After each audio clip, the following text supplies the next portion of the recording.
Mike from the Unholy Trinity Everton podcast, looking ahead to the game against Ipswich on Saturday. In terms of Everton and our start of the season, being fairly inconsistent, you could say. Started very poorly with 4 defeats in the first 4 games, not an ideal start, of course. But the last 3 games we've sort of turned a corner, results-wise. Got back to being a little bit more difficult to beat, that's for sure, with 5 points out of 9, so 2 draws and our first win of the season against Crystal Palace. The start of the season was very much dictated by throwing away leads. Obviously, you look at the game against Bournemouth being the worst example of that. 2-0 up with 3 minutes of normal time to go, and we lost the game 3-2. Went to Aston Villa, went 2 up, lost the game 3-2. So we've sort of got back to basics really in terms of our defending. You know, we've always under Sean Dyche been difficult to beat, and the manager has gone back to that now. You know, we had the 4th best defence in the Premier League last season, 2nd most clean sheets as well. So the start of the season was surprising in that manner that we were shipping so many goals, but Jared Branthwaite being missing until that game against Crystal Palace was probably one of the main reasons why. But even so, there was still no excuse to be shipping the number of goals that we did do at the start of the season. Last time I was against Newcastle was our first clean sheet, which is always pleasing from a defensive and goalkeeping perspective. Great obviously for Jordan Pickford to save the penalty from Anthony Gordon. We feel we could have won the game ourselves and should have had a penalty late on with a foul on Dominic Calvert-Lewin by Dan Burn, wasn't given.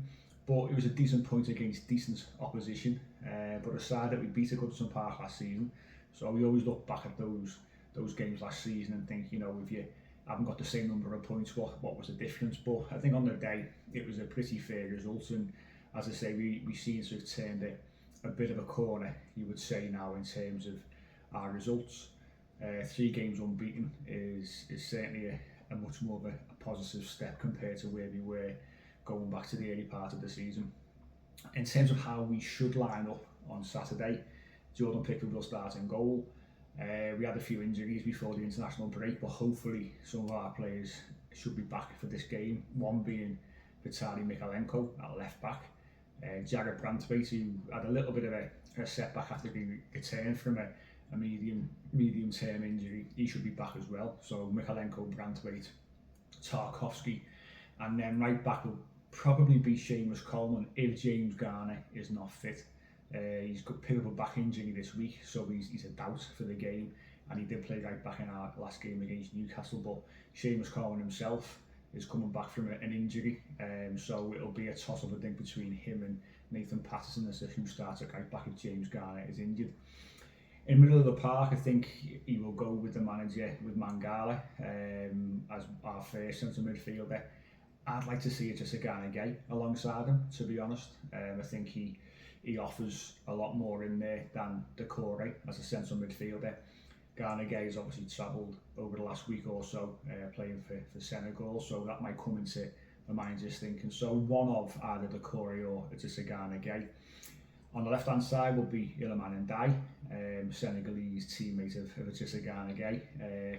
Got a knock while he was away, but he was back for the second game and came on and played half an hour in their second game this week. So he will start. He's been probably our standout player so far this season. Fabulous signing, great feet, pacey. You know, got an eye for goal, and he's a real threat in that final third. On the right hand side, the manager would probably go with Jack Harrison, I would assume, with a number 10 being Dwight McNeil, who's slotted in there this season. His attacking figure, his output has been very, very good. Our leading goal scorer, doesn't score a bad goal. You know, he's known for scoring goals from distance, and he's got a fabulous left foot, as we've seen many times since he signed, but especially this season. Obviously, that first goal against Crystal Palace to get the ball rolling and get us back onto the winning trail. And then leading the line will be Dominic Calvert-Lewin, of course. No one else can do what he does, and it's great to have him fit. He's been fit for quite a while now. He seems to put his injury issues behind him, and he's really important to this side. In terms of Ipswich, I'm not seen a great deal, I've got to be honest with you. I've seen a couple of the live games, and I've seen obviously highlights, listening to obviously what pundits have got to say, and I think looking at the results, difficult start of the season, you know, but you've played Man City, Liverpool, Brighton, Aston Villa. So, you know, 4 good sides, 2 top sides in that. So I think the points so far on the board has been a decent return, decent manager, highly thought of course. You've got Delap who's scoring goals, so that's always a threat for us, looking at players from the opposition who can cause our centre halves problems. So we'll be certainly paying attention to that this weekend and to him. But you know, it's always difficult when you come up and you've been out of the Premier League for such a long time to try and adapt. And I think it's important for to do adapt. You know, if you look at Luton last season, they went far too gung-ho and they might have won some plaudits along the way. But it's very, very naive to do so. But into Kieran McKenna, I'm sure that he will address any kind of issues there and find a way to make Ipswich as competitive as possible and hopefully for yourselves, obviously, make sure that you can stay in the Premier League. In terms of score, it's going to be a tight game. I think both sides will score. Neither side have defended particularly well, you would argue, over the course of the season so far. As I say, we seem to be improving in that department, but I think both sides will score at the weekend.